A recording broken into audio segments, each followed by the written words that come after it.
کجا پند از کجا باده بگردان ساقیا باده بگردان ساقیا از کجا پند از کجا باده بگردان ساقیا باده بگردان ساقیا وان جام جان افزای را وان جام جان افزای را ریز بر جان ساقیا آن جام جان افزای را آن جام جان افزای را ریز بر جان ساقیا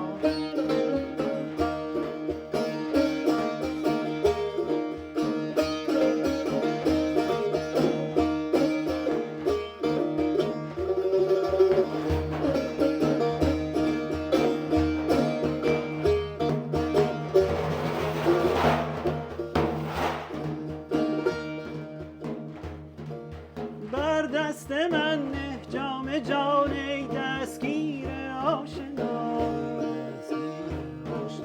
بر دست من نه جام جان ای دستگیر آشنا ای دستگیر آشنا دور از لب بیگانگان دور از لب بیگانگان دور از لب بیگانگان پیش آر پنهان ساقیا آه دور از لب بیگانگان پیش آر پنهان ساقیا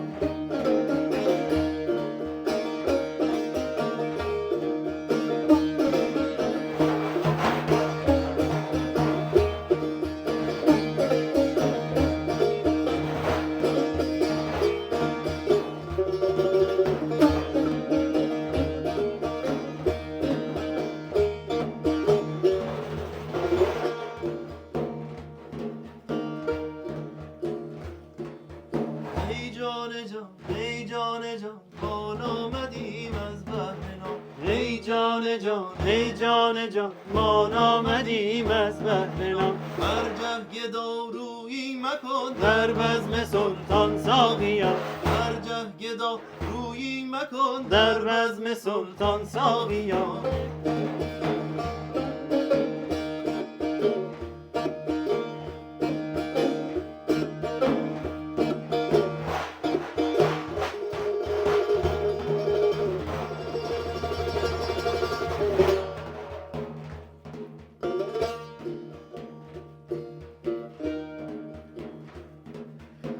ول بگیران جام می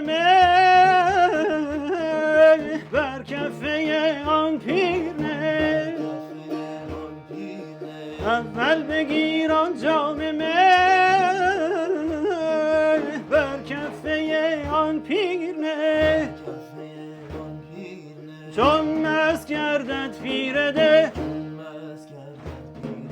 چون مست گردد پیر ده رو سوی مستان ساقیا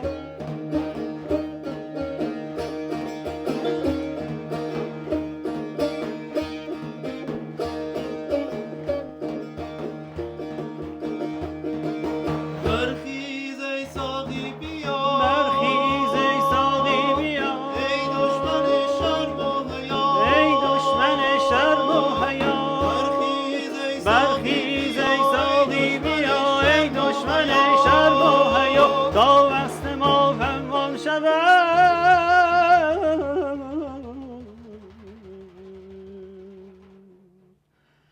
پیش آی خندان ساقیا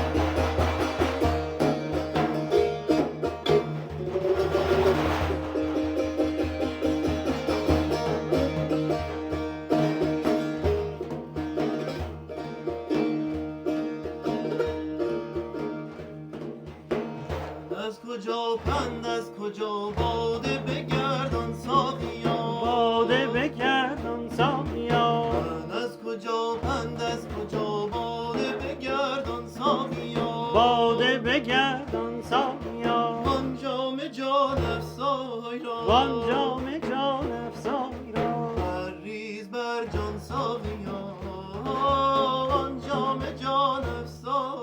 آن جام جان افزایی را ریز بر جان ساقیا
در تر من کشیده بین اطلس زر کشیده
That's all.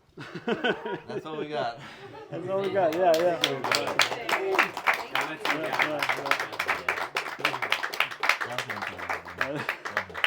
So if you read the poems with me and you wonder how did they get to our hands, the answer is stuff like this. So these are handwritten manuscripts. Someone like Rumi would be reciting them to Hisamuddin, his scribe among others, and then they would write it down, and then that would get passed down and copied in a game of telephone. As you can imagine, mistakes would emerge, and then they would reach us like this. So I have some that I'm not ready to show because I don't have display cases big enough, but I have one of this for the Masnavi. This is called a colophon, which is the ending of a work. So I have one for the Masnavi actually up there. I'll show you guys in the coming weeks. Usually it comes down to like a triangle shape. This one is not characteristic. It's also not that fancy. I got this because I thought it was very, I don't know, it was a little personal, the guy. It felt like you're talking to him. So he says, بخط خام احقر العباد و ضعیف ناتوان محمد حسین خراسانی ولد مرحوم مولا محمد تحریرا فی تاریخ دویوم شعبان المعظم سنة 1226, 200 years ago. And then it says, هر که خواند دعا طمع دارم زان کس بنده گناهکارم. Whoever reads this, I hope you pray for my soul because I'm a sinning servant. Please, when you get it in your hands, put the tea down. Don't try to balance it and then destroy this guy's key to paradise. Put the tea down. Oh, okay. Still put it down. Still put it down. Okay. This is a farman or firman, sometimes it's transliterated. It's exactly what it means in Persian. It's a command. I don't know who it belongs to. Something Nawab Sultan Jahan Begum. So it's from India. It's from the Mughals. And the script is very particular. There's one called Reading Nastali from, I think it's called Persian and Indian Hands, that explains to you how to decipher these. And it's just a command. It could be something as simple as, I don't know, we're closing a street for a block party, but this is how the guy would make it clear to people that I can see the word Khalifa, something. It's very hard to discern what these say, unfortunately, but you can go ahead and pass that out. Again, please put the tea on the ground when you're looking at them. And every week we'll have more, inshallah. There's a bunch of them. Is this the original paper? Yeah, it's the original paper. It's the real thing. I have a bunch of these. I shipped some of them that were less valuable, and I brought some of them that were more valuable. But I have to get them behind glass before I pass them. This is the one Iranians will love. This is the Divan of Hafez. So it says, گردیگری به شیوه حافظ زدی رقم مقبول طبع شاه هنر پر درآمدی or something. مقبول طبع شاه هنر پر درآمدی or something. تو مگر بر لب آبی something. It's kind of worn out. But anyway, unfortunately, you can only see one page. There's other pages here, but go ahead and slowly pass these down. What are the dates? They're all about 200 years old. All from like the 1220s, 50s, Hijri. About 200 years old, yeah. So this one is a full book of that sort. Now, these are rare to come across because you will buy this for $1,000 and it has 300 pages. You tear them up and you sell each page for $50. Do the math. So it's rare to salvage one of these and save it from the fate of those which you're seeing, which is those are orphaned and they'll never be returned to who has them. I bought 5 pages of a Mesnevi from, I think, the Ottoman Empire, probably about also 200 years old. And I had to sell 2 of them because I was broke in college. And I deeply regret that. The other 3 are with me, but the other 2, who knows where they'll end up. So this was rebound in Mughal India. You can tell because there's some weird English writing on here. I think it was a cover of a different book. But it says in the handwriting of the original owner, Bustane Saadi. So if you open it to this thing is like barely holding itself together, unfortunately. This should be the ending, the Khalifan. So it says, کس از من سیاه نامه تر دیده نیست که هیچم فعالی پسندیده نیست. No one is more black lettered than me. No one's letters of sins or whatever is more dark because none of my actions are accepted. امیدم به آمرزگاری توست جزان. I cannot read that. Something. دم بیاری توست. I'm hopeful that you will forgive me. بضاعت نیارم در دم الا امید. خدایا ز عفوم نکن ناامید. So I have nothing to bring to you as goods other than hope. God, don't make me hopeless. الهی بیامرز این هر سه را نویسنده خواننده دارنده را تمتع. He says, God, show mercy on all 3 of these, the writer, the owner, and the reader. And if you open it, the joys of having a full book is you have this introduction. I don't know what that was supposed to be. This is the opening of the Bustan. به نام جهاندار جهان آفرین, although the edition is different. Now it's به نام جهان بخش or something like that. حکیمی سخن بر زبان آفرین, خداوند بخشنده دستگیر که از something, خطا بخش, it's worn out unfortunately. عزیزی که از, so anyway, you can see that some of it's worn out. This accounts for differences. Some of you say, why is the version I'm reading different than the version you're reading? It's because some will be worn out and a scribe will see, oh, that's worn out. Does that say, something? There's some words are very similar to each other and could plausibly work actually. So that explains it. And also what eats these things up is worming. So you can see a worm ate through it. And these things are just, they don't last that long. It's a book, it's paper. So this thing is on the verge of falling apart. I can't decide whether to get it rebound or just leave it as it is, but anyway. So that's that. Unfortunately, I can't pass this to you guys. Anyway, so we'll go ahead and start. And every week we'll have more manuscripts for you guys to pass around, inshallah. All right, let's see. So next week, hopefully, we'll look at the Masnavi and the Bustan of Saadi and Nizami. We'll do that. So today looked at Bustan of Saadi and, Golistan next week. This week was Bustan and Divan Hafiz, the famous ones we saw. All right, so we're going to start with 51. Welcome to those of you who are new. We go in a circle.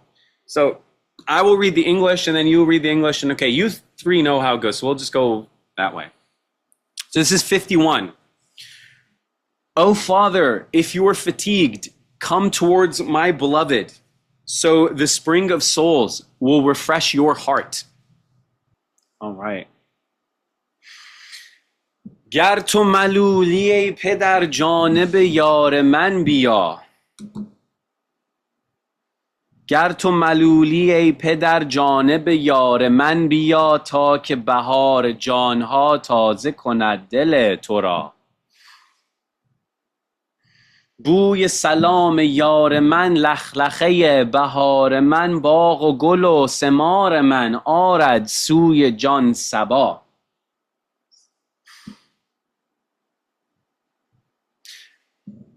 مستی و طرفه مستی هستی و طرفه هستی ملک و دراز دستی نعره زنان که از صلا پای بکوب و دست زن دست در آن دو شست زن پیش دو نرگس خوشش کشته نگر دل مرا زنده به عشق سرکشم بینی جان چرا کشم پهلوی یار خود خوشم یاوه چرا روم چرا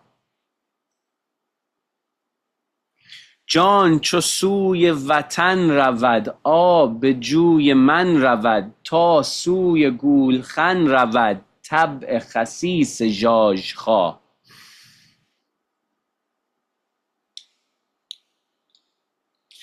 دیدن خسرو زمن شعشعه عقار من سخت خوش است این وطن می نروم از این سرا جان طرب پرست ما عقل خراب مست ما ساغر جان به دست ما سخت خوش است ای خدا هوش برفت گو برو جایزه گو بشو گرو روز شد است گو بشو بی شب و روز تو بیا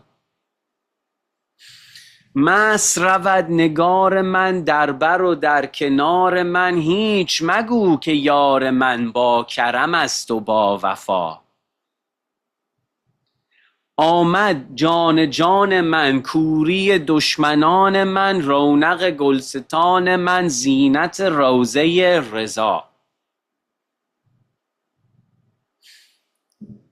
He says, if you are bothered, lacking in energy, uninterested, fatigued, oh Father, come towards my beloved. Now Rumi isn't addressing his father. His father's dead by now. When you're giving someone advice, you call them a pesar. And the opposite is true. Someone is advising you or someone is older than you, call them father.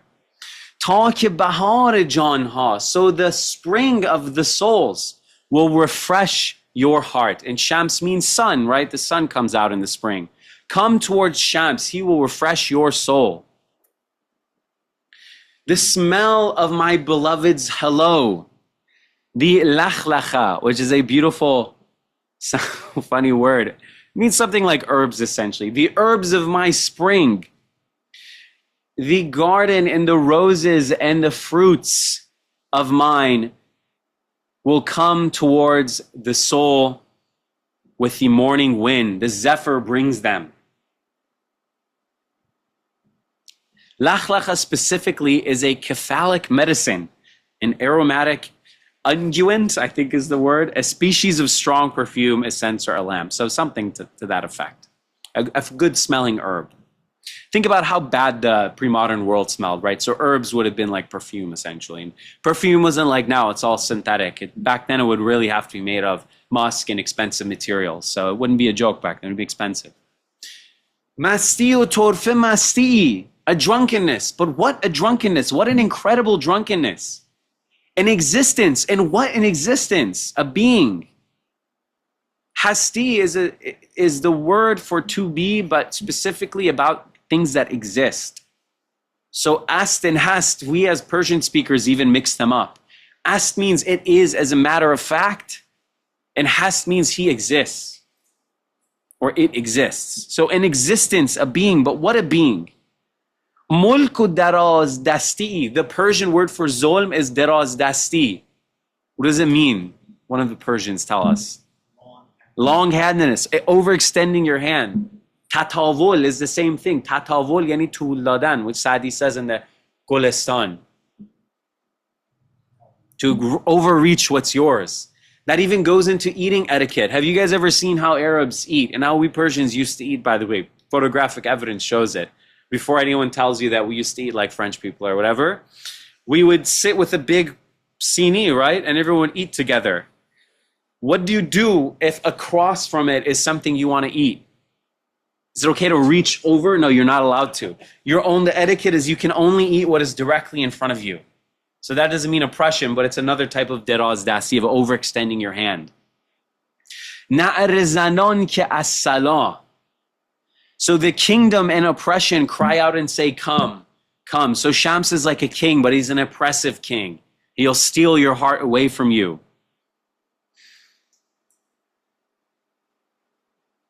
So Rumi is describing the allure of being with Shams to this old man who's fatigued. Come towards me, smell the herbs, see such an alluring oppression. Pay beko bodas zan. Stomp your feet, clap your hands. Das daron doshah zan. Put your hands on those two hooks. But shast with a different spelling also means thumb. So maybe there's like a double entendre there. Be hooked. Pish do nargis khwashash. Kushte negar dil mara. Before his two narcissist-like eyes see my heart killed.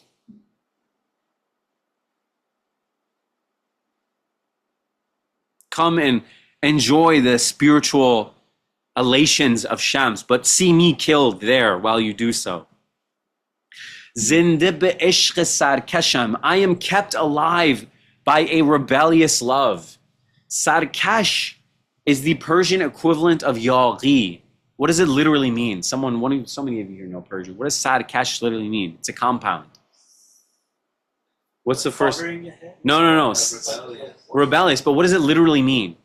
Like a horse. A horse, when it wants to rebel, it pulls its head up like that. Yeah. Yeah. And the Turkish, you guys in Ottoman and Anatolia, do you say yaghi or ya'i? I don't know if it would be. Turkish is yaghi. We have sarkash. Oh, really? In Persian, we're more likely to use the Turkish one. You're more likely to use the Persian. That's funny. Biniya jan shara kasham. So I am kept alive by a rebellious love. Then why should I pull on the nose of the soul? Also like pull on the ear. Why should I discipline my soul for engaging in this love when it is what keeps me alive? I am happy at the pahlu, the side of my beloved. Why should I go off wandering? Again, continuing the image of the horse. Yahweh means just kind of meaningless. Like we have Yahweh Gui as well, to say something just kind of meaningless. Why should I go rebellious? Why should I go off the path? I'm happy at the side of my beloved. I'll go where he drags me. Jan chosuye vatan ravad bejuye man ravad. When the soul goes towards the homeland, water goes in my river. I'm elated. Water also goes through my veins in a different place, he says. When the soul returns to its homeland, water goes in my veins or in my river. Rumi doesn't really believe or care about the worldly vatan, by the way. Even earlier today, people were fighting on my page. Is he Afghan? Is he Tajik? Is he Iranian? Rumi didn't care. The soul's homeland is what's important, not what worldly country you're from. That's such a low thing to care about, what country someone's from. That's why Rumi said, so he says, I went out and Shams came towards me. Guftam ke khisham man rafiqi kon. He said, I'm like you, I'm your family, be my friend, we're both Persian. And then taskhar zad o guft ey jan man khish benashnasam ze bigane. Would I not recognize someone who's like me from like a stranger? Don't tell me I'm Persian. When I see you in Damascus, I know you're a Persian. Like when I was in Lebanon, someone said, Irani. And I went and he had some ring he wanted me to decipher. And I said, Kaif araft inni Irani?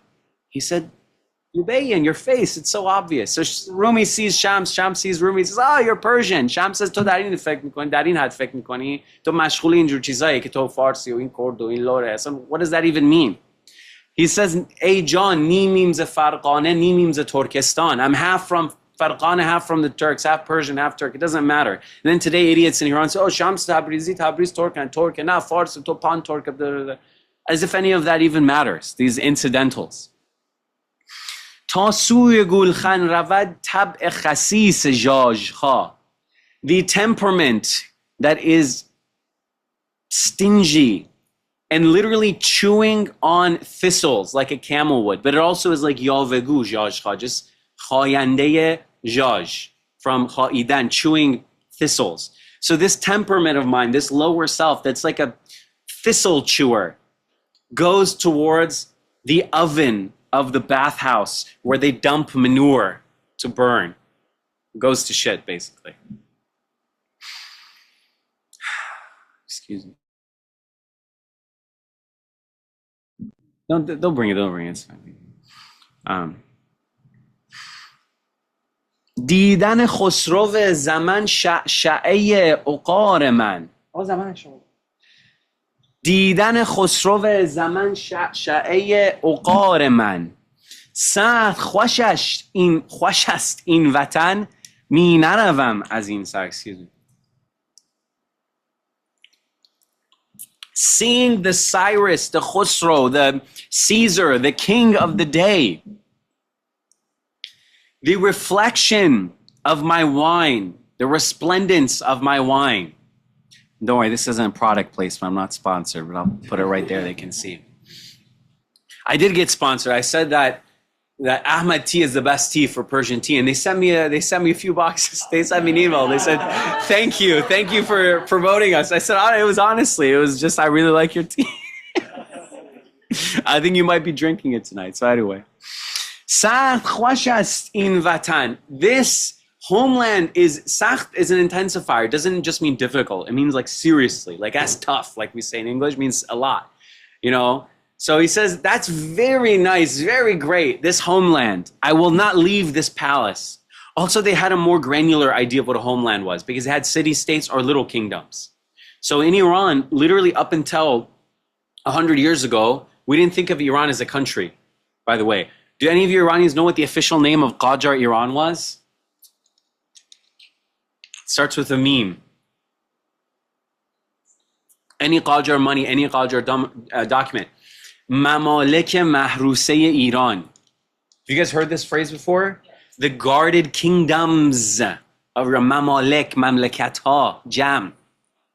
Why do we call the king Shah and Shah, king of kings? Because every little corner had a little king. Reza Shah did this. He went and defeated them all and made Iran a modern singular country. So even the idea of Iran as a country is new. When Hafiz was living in Shiraz, he thought of Baghdad as being part of his country, but not Mashhad. The current supreme leader of Iran, where's he from? It's in his name. Khamenei. Where's that? It's in Azerbaijan. But where was he raised? In Mashhad.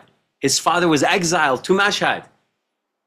فکر کن از یه شهر ایران به یه شهر ایران تبعید بشی معنی نداره. اون موقع یه ایران نبود. There wasn't, think if you were exiled from one city of Iran to another, like what kind of exile is this? Because they were different countries at the time. When you leave the city, it's a different world. It's wilderness and you go to a different city. It's the same in Ottoman. Really? And switched the ending of Osmani here. Yeah. But I would say it's like a Western copying that only shows up in the 1700s, 1800s, and it goes away very fast. Really? It's trying to, I think, mimic the Roman, all the Roman things. Oh, okay. So, but it's, I've only seen a few maps about Ottoman. So the people thought of the Ottoman Empire as being a bunch of little states in one state? Egypt, Syria, Iraq. Okay, interesting. Anatolia, yeah. The Romans, which is... Yeah, the idea of a centralized state having authority over this landmass is incredible. It has really bad side effects, like when the state makes bad decisions. But the fact that you can get in a car in my house in Tehran, like my dad did, and just drive straight to Chabahar and Balochistan, and there's no highwaymen and no one taking taxes and no wars along the way. It's kind of an incredible feat, even compared to our neighbors. But anyway, he says, seeing the Cyrus, the king, Khosrow is just a vague, just general king like Caesar, Cyrus, of the time, the resplendence, the reflection of my wine. It's so nice, this homeland. I will never leave this palace. Jan tarab parast ma, our soul that worships ecstasy. Aql kharab mast ma, our intellect that is ruined and drunk. Saghar jan be dast ma, the goblet of the soul in our hands. Sah khoshas ey khoda. He doesn't usually repeat himself unless it's rhythmic, but here he keeps repeating sah khoshas. It's so sweet, oh God, for our ecstasy worshiping soul and our intellect to be drunk and destroyed and not worried about this or that thing, and our goblet to be in our hand. How nice is it being with Shams? If the intellect goes, say go. روزها گر رفت گو رو باک نیست تو بمان ای آنکه چون تو پاک نیست. If the days go, say go, but you who are pure with no peer, stay. If intellect goes, say go, برو. جائزه go, بشو گرو. Worldly prize, status, whatever worldly thing. It means prize, literally, but worldly things. Tell them be pledged or be pawned off or be put as collateral even. Ruz shodas, gu bisho. Shodan here in both instances means to go, not to become. Dush masto kharab b'meig khane shodam. A lot of poets say something like shodam, right? If the day goes, like he says, Ruz ha gar raft, gu ro baknis. It's the same idea. If the days go, say go. Without day and night, you who are without those two come. Mas ravad negar man dar bar o dar kenar man. My beloved goes off drunk. Literally, my idol goes off drunk at my side. At my bar and kenar both mean side. Hich magu ke yar man ba karam ast o ba wafa. Do not tell me my beloved is gracious and loyal, because I have Shams. So don't tell me about grace and loyalty. Amad jan man kuri dushmanan man. The soul of my soul, the blindness of my enemies arrived. The splendor of my garden, the beauty of the garden of contentment. So rose means garden. But for modern Iranians, what does rose mean? If we say rose today, what does it mean for you guys? What? Eulogizing. To cry. Well, how does that have to do with anything? Does a garden make anyone cry? It's from a book. I actually was going to bring it when I was coming back from Michigan. I was deliberating. I left it. By Va'iz Hossein Kashifi, who was a Naqshbandi Sunni Sufi. Some people say he was secretly Shi'i. Who knows? And he wrote a book called Rodat al-Shohada, the Garden of Martyrs. And it started the Rozekhuni genre. And he was Central Asian. We Iranians, we think that all these things that a lot of Iranians dislike about Islam are intrinsic to Islam, or that they're Iranian. We say, this is some stupid stuff we made up. But actually, a lot of it came from abroad. The idea of Rozekhuni started in Central Asia and ended up in Iran centuries later because of the Safavids. And it was instituted to replace the popular piety of Sunnis, which was Khanqahs. The Hosseiniya is just a repurposed Khanqah, essentially, by the way. It's the same idea. Dua Komail is like a word, basically. Like the verd, as we would say. The beauty of the garden of contentment. And Roda, in plural, is Rozat, but it can also be Riyadh, like Saudi Arabia. Well, it's a little ironic to name their capital gardens. I don't know if there's any gardens there, but anyway, it's aspiration. Any questions about this poem? Comments? Notes? It's a powerful metaphor. If you want to believe it's real, you can believe it's real. But I'm of the opinion that it's just a very powerful metaphor, because drinking wine was a very common practice in the Persian culture. And it never went away because of Islam. It was always there. So people were just broadly aware of, it was like a handy metaphor because people are broadly aware of the effects of drinking wine. So he's trying to basically give people some sort of like, this is what it's like. Go ahead. Just to add on, it's also supposed to be a metaphor for the transcendent state of being. So, like Rumi is a Sufi poet, and so the Sufi poet, when you're affected transcendent state of being. And so when you're drinking wine, you're involved in consciousness. And so to talk about that, they use wine. Yeah. Another thing is you have to think about where Persian poetry comes from. So it starts as a court thing. And the Taharid, Salmanid, and Safard courts all were in northeastern Iran sphere, not even near modern Iran, really. They're all so Persian as a language started in the Pars province of Iran, but after the Arabs came, the version of Persian we have today fell out of use in official capacities, which is what Persians call Dogan Sukut, 2 centuries of silence. So from the mid 600s to the almost mid 800s, it's 2 centuries loosely, like maybe like 180 years more like. New Persian wasn't in use. It wasn't in threat of dying because it was a widespread language. It just wasn't in use in official capacities. It wasn't being really written. It was used by religious minorities because they weren't using Arabic. So what we have from that time in Persian was written by Jews, believe it or not. But most Persians who were converted to Islam, they started writing in the Arabic script. And then after about 200 years, we rebelled against the Abbasids, against the Umayyads with the Abbasid rebellion. But then immediately we had our autonomy. That was kind of part of the deal, right? We'll rebel with you, but we have autonomy. So these 3 courts that were all in the 800s started writing new Persian. So we say new, it's 1,500 years old, not like America where new is 10 years old and old is 100 years old.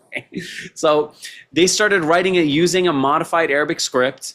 Not Nas Ta'liq. What you guys saw today, one of them was Nas. I think it's away, but the Nas script. Nas Ta'liq is like 400 years old. It's a new creation. The Nas script, they started writing Persian with a lot of Arabic words brought in. And the idea of using meters actually came from Arabs. We didn't have quantitative or qualitative meter. We didn't have one or the other or something to that effect. And we actually didn't really have poetry. We had more epic writing and just different styles of writing, religious odes. The idea of secular court poetry wasn't popular in Iran. We had different types of literature. The Arabs brought this tradition and we liked it. So we took it, and I'll give credit to the Arabs, and then I'll go back to being an arrogant Persian as we are. We did it better than them, of course.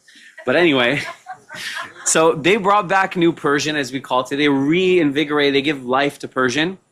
And for 150 some years, all the poetry that was written was court poetry of the sort that Rudaki writes. Wine and women and boys and partying and battles and aren't we so glorious? Nothing really of spiritual matter. People like Abu Sa'id Abu al-Khair and those before him would recite roba'is, 4-line poems that they would memorize and just recite for spiritual reasons, edification, oratory, whatever you want to call it.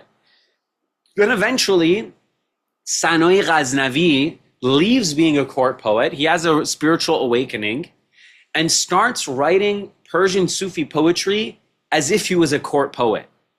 That is what starts this tradition that Rumi is part of. That's why there's a line attributed to him, Sanoi ruh budo attar do chashme u ma az pei attar sanoi amadein. Something like attar have vadi ishq ra gash ma hanuz dar khamiye kuchim. These are not by Rumi, but they might as well be because they're true in a way. So Sanoi starts writing, but like anyone who puts the first brick, it's forgotten. When you look at these buildings, you see the facade, not the foundation. But someone had to lay the foundation. He led it. And then after that, Attar came and was inspired by Sanoi. And then Attar inspired Rumi, and then he was the apex, we can say. But that tradition, the parlance of writing about secular themes never went. So that was the accepted tradition of the genre. It would be like if you recorded a rap record, but I don't know, it was about mathematics or it was an opera, it wouldn't make sense. People would think it's a parody. Even if you wanted your message to be something different, you'd have to exist in the current genre, so to speak. So that's kind of what they were doing as well. It was just established for 300 years by the time they got along. From 850 to 1250, people were writing a certain way. So they just kept the metaphor there. And also, they don't mind attracting the ire of polite society. The antinomian part of it, or the heterodox part of it, is purposeful, by the way. Also, drinking wine was also just pretty commonplace. Like, it's totally possible that some of these people actually did just drink alcohol at low levels because they thought it was even permissible. You know, Persians are drinking wine every day. The Turks are drinking kumish or whatever. Is that how you pronounce it? Kumish. I don't think you have it in Anatolia, do you? This drink? There's Muslim drink, but it's a lot of people. It's a LARP to pretend to be Central Asian? Okay. So the Central Asians are drinking, the Persians are drinking wine. And we say we have a beautiful Persian saying, Mas Mali Kardan. The idea is, actually, before you guys go, you can look at it. The second bedroom, the wall is torn down because there's leaking from the roof. So there's the exposed brick from 150 years ago. Now that wall has to get plastered and painted white.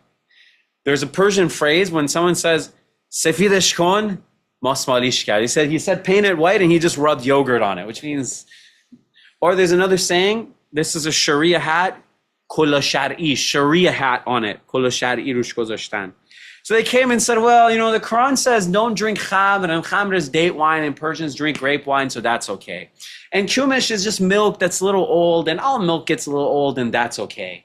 And, you know, bang and hashish are just plants, so that's okay too. And opium is like those, and that's okay. And liquor is just distilled fruits, and that's okay. So they were basically just did masmali for all of it. They just let it all go.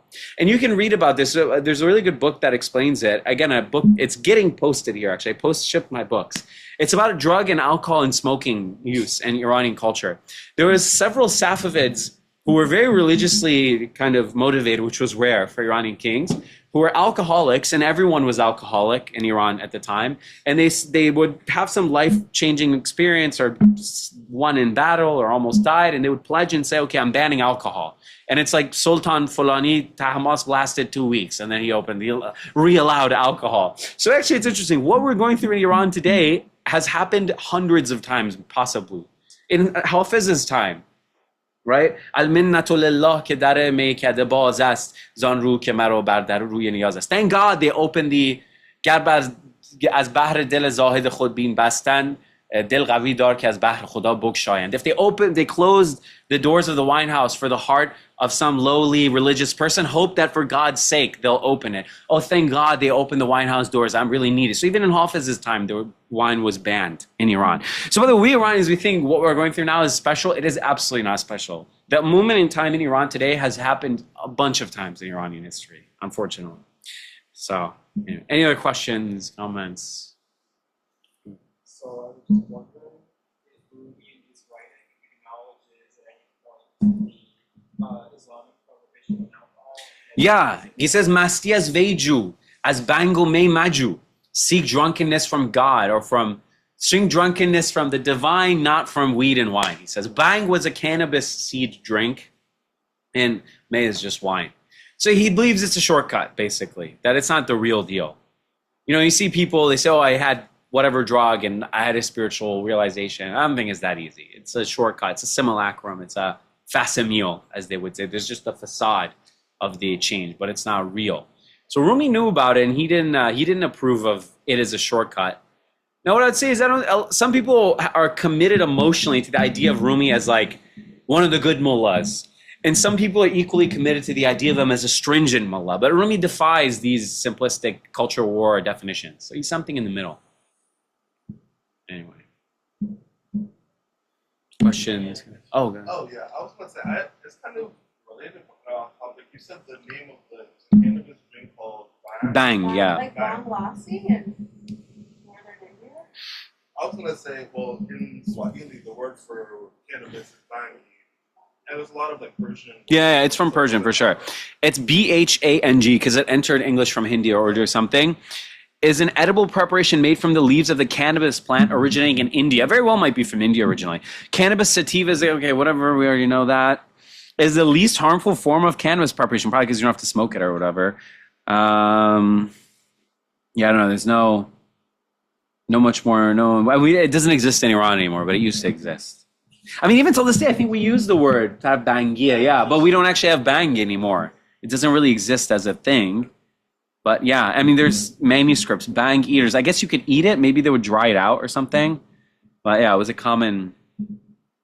I mean, it was very common in the Middle Ages for people to be intoxicated all day.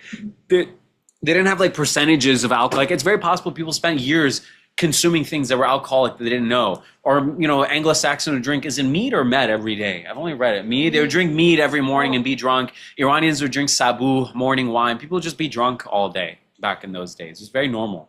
That's why the Quran. Like people were in pain because they didn't have any penicillin or modern medicine anymore, so like sometimes like the Quran acknowledges this, by the way. What is the very first thing the Quran says about alcohol? We all know the last thing. وَيَسْأَلُونَكَ عَنِ الْخَمْرِ وَالْمَيْسَرِ. They ask you about wine and gambling, day wine, and say it has more bad than good. Which is funny when Westerners say wine is good for you too. The Quran also acknowledges that. But that's the thing that everyone knows because you'll get lashed in Iran if you drink, unfortunately. What does it say at the first part? What does it originally say? There's so good in it. No, before that, the first mention of wine, and when he was in Medina, even, or Mecca, excuse me. La Can taqra. I say something? What's up? Can I add answer? I mean, can I answer? Go answer, yeah. Yeah, as you said, لا تقربوا الصلاة وأنتم سكارى. Don't pray while you're drunk. Exactly. Why would you have to say that? Because they'd be drunk all day, in the morning, in the noon, at night, afternoon.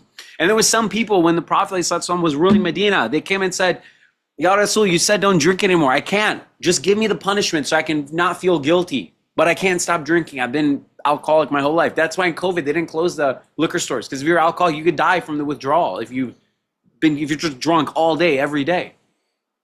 Medieval world, they say the past is a foreign country, right? We wouldn't recognize it, yeah? A small thing, I'm not sure if this is known. Please. Persian world, but have you heard of Fuzuli's Ibadah? I've heard of it, but I didn't read. I need to read Fuzuli on it. That's like, I'm trying to remember why bang exists in Turkish, because it doesn't in modern Yeah. times, but you only, So he was saying the Safavid king was Bade and the Ottoman king was Bang or something? I mean, that or the other. Tell them what it is. So, Like, I mean, this is basically like Shah Ismail versus Bayezid II, yes. yeah. Where Shah Ismail was trying to basically invade the Ottomans as best as he could, and the Ottomans were trying to become a kingdom slash an empire as best as they could. And Shah Ismail sort of conquers, I think, part of Iraq. Where Fuzuli lived. And he's like Azerbaijani slash Turkish poet. Oh, that's a big claim. Yeah, we yeah. think he's Persian, but anyway, it's fine. I've only read him in like Yeah. older forms of Turkish. Yeah, he's very valuable because he gives an insight to non-Ottoman, older... Anyway, go ahead. Iraqi slash Azerbaijani. Yeah, exactly, yeah. Turkish. Anyway, and he's known to sort of be very like pointy in his poetry. So basically, calls one of them like weak, and one of them. He calls the Ottoman one Bang and the Persian one Bade. I had.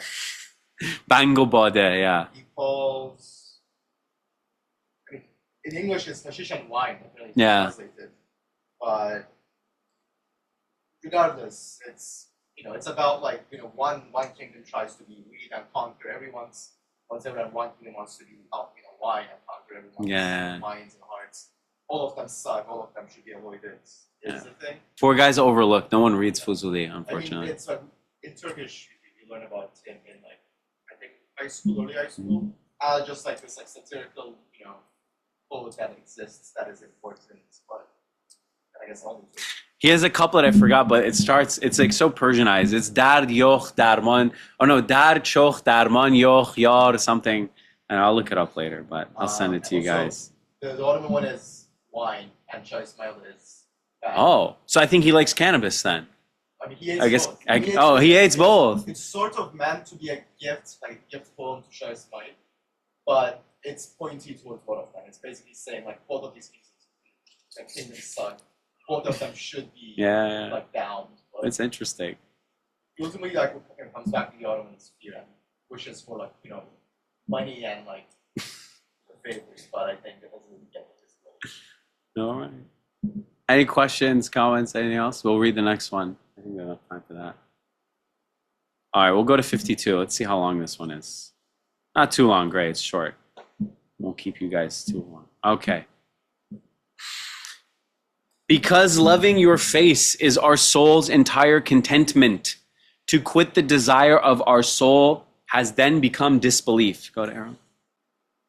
چون همه عشق روی توست جمله رضای نفس ما کفر شد از لاجرم ترک هوای نفس ما چون که به عشق زنده شد قصد قضاش چون کنم چون که به عشق زنده شد قصد قضاش چون کنم غمزه خونی تو شد حج و قضای نفس ما نیست ز نفس ما مگر نقش و نشان سایه ای چون به خم دو زلف توست مسکن و جای نفس ما عشق فروخت آتشی کاب حیات از او خجل عشق فروخت آتشی کاب حیات از او خجل پرس که از برای که آن ز برای نفس ما 18,000 عالم عیش و مراد عرضه شد جز به جمال تو نبود جوشش و رأی نفس ما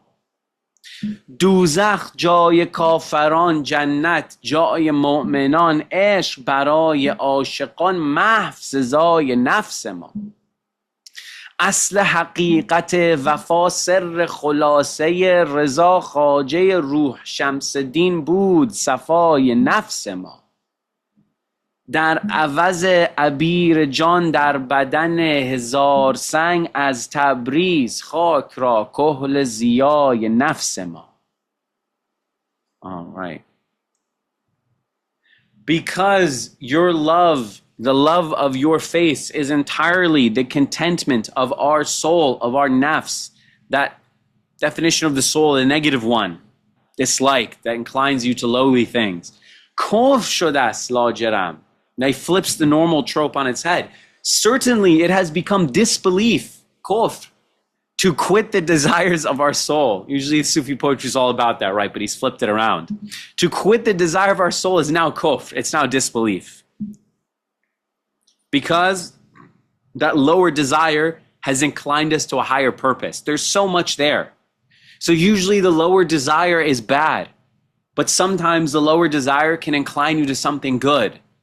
Like you desire status, so you become a doctor in our community. It inclined you to something good. You desire wealth, so you, I don't know, open a great restaurant and the community looks good and it's great Persian food, something good.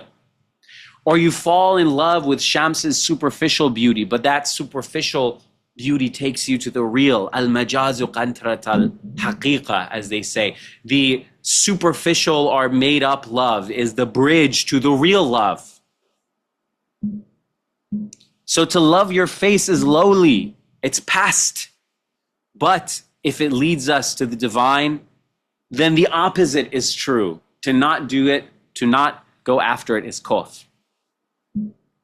Chun ke be'eshq zinde shod, because it was made alive with love. Why should I fight it? Qaza here is not like the food. That's one qaza. Another qaza is judgment. Another qaza is fighting. But Persian is usually easy. But some of these things are a little difficult. Which qaza? Fighting, judgment, or food? The fighting one. How can I intend to fight you? Fight it, excuse me, which he means the nafs here. Because the nafs was brought alive with love, how can I intend to fight it? Your bloody, flirtatious look became the war and fight of our soul. Hajj means overcoming here, by the way, not the pilgrimage definition. So the flirtatious, bloody look of yours became the battle and defeat of our soul. Double entendre, of course, is meant there. ای قوم به حج رفته کجایید کجایید معشوقه همینجاست بیایید معشوقه توست something دیوار به دیوار سرگشته در این بادیه در چه هوایید همچین چیزی. He says, O clan who have gone to Hajj, the beloved is right here. In what vain fancy are you lost in the desert? Your lover lives next door to you. He's right here. So he has something to say about that as well.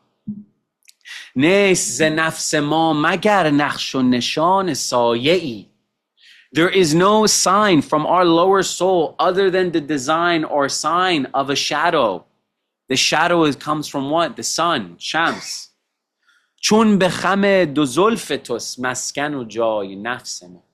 The place of residence of our nafs, our lower soul, is in your doubled hair, your doubled tresses. Our nafs lives in your hair. عشق فروخت آتشی کاب حیات از او خجل. Furuchtan here is afruchtan, actually. Furucht means it's sold, but it's afrucht here. Love set a fire that the water of life, you can say fountain of youth, was embarrassed of. The water of life could not put this fire out that love set. The flame of love, right? That's why my book is titled that over there. Where is it? You had it. Where is it? Well, it's over there. You guys can see it. So love, ask love. Why did you set this fire? For whose sake? For our nafs. Now that the nafs has Basically, it's used it up. It's usefulness, like this water bottle, right? We throw the nafs, we get rid of it. Now we can set it on fire. The nafs was just there enough to give us enough of the lowly, worldly desire to see Shams. Now that we've seen him, okay, set fire to the nafs. It was only useful at the lowest stage. 18,000 عالم عیش و مراد عرضه شد. Now that we've passed by the nafs, 18,000 worlds of living it up is what he means. Aish means living, but it means living it up in Persian. This is, by the way, Iranians say, why do you have Arabic words in Persian? They're not just superfluous, they have meanings. So if you speak Persian, you know the qalb and the dil are not the same, right? They're different, qalb and dil. They're not close. Habib and yar, they're not the same, right? Ra's and sar isn't the same. Raftam Ra'as Kar, I'm the president. Raftam Sarakar, I hate the president. I'm a worker in Iran. It's very different. It is very similar, right?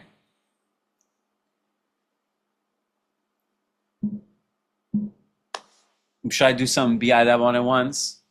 Zir dast and ma taht. They mean the same thing. That which is under. One means butt, one means inferior. So who's under your hand? Anyway. In Urdu, ma tahat doesn't mean butt. It means a person who's one rank below you. So if you go to Pakistan as an Iranian, don't get freaked out if someone calls his employee his butt. So he says, because in Arabic it literally means that which is below. But us polite Persians, we instead of saying butt in Persian, we say matat or maq'ad, which means place of sitting. It's also not really used in Arabic. But anyway, the Arabic words have a good function to them. They're not there for no reason. I'm sorry, this is so rude.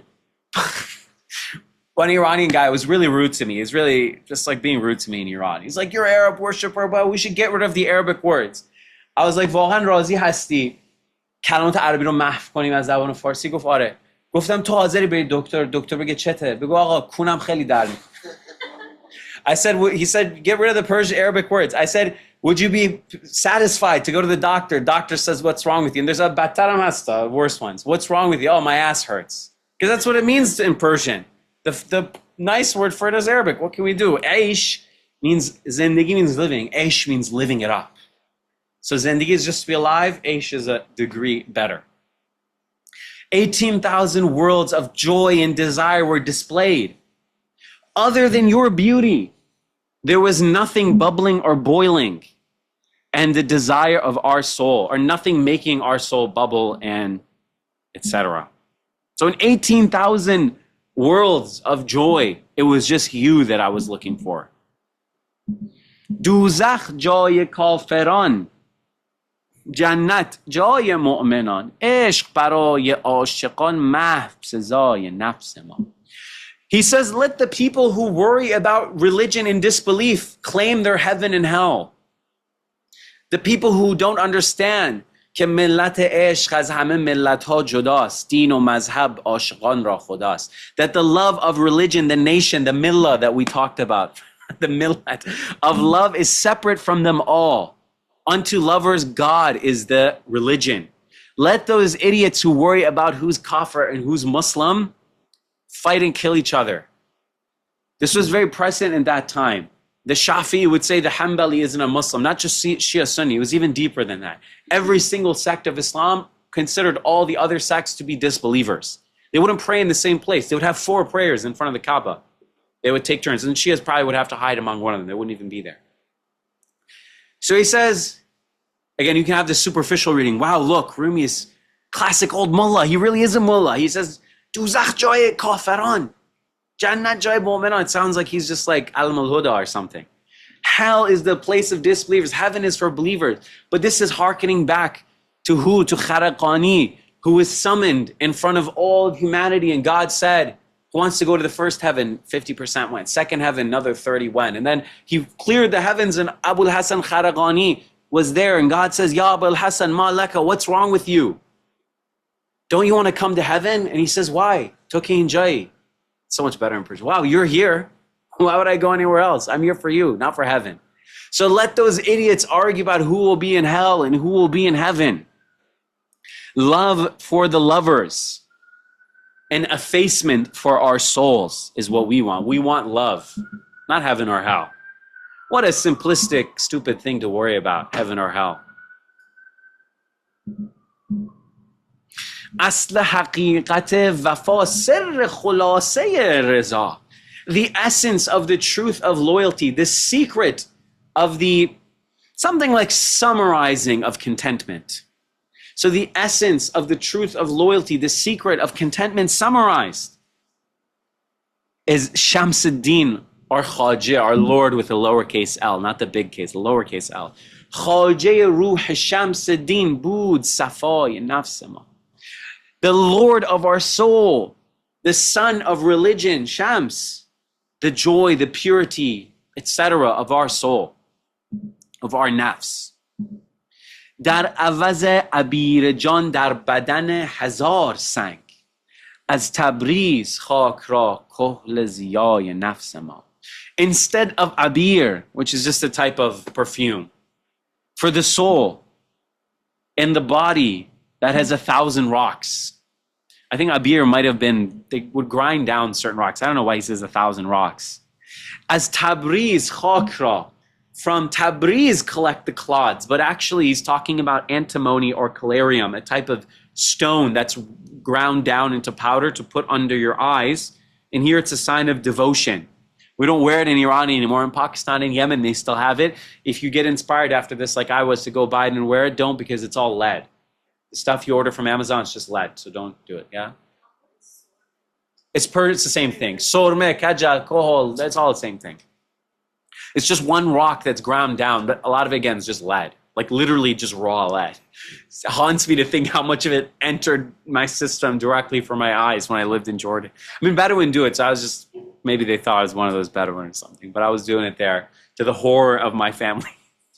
One of my friends says, you look like I will use the exact word he used, a blank mullah, a weird mullah anyway.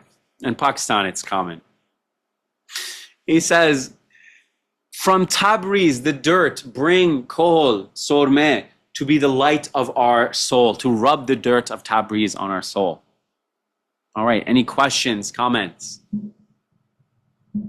I have no idea why he says, why it's a soul of 1,000 rocks. I don't know what exactly 1,000 rocks is supposed to be.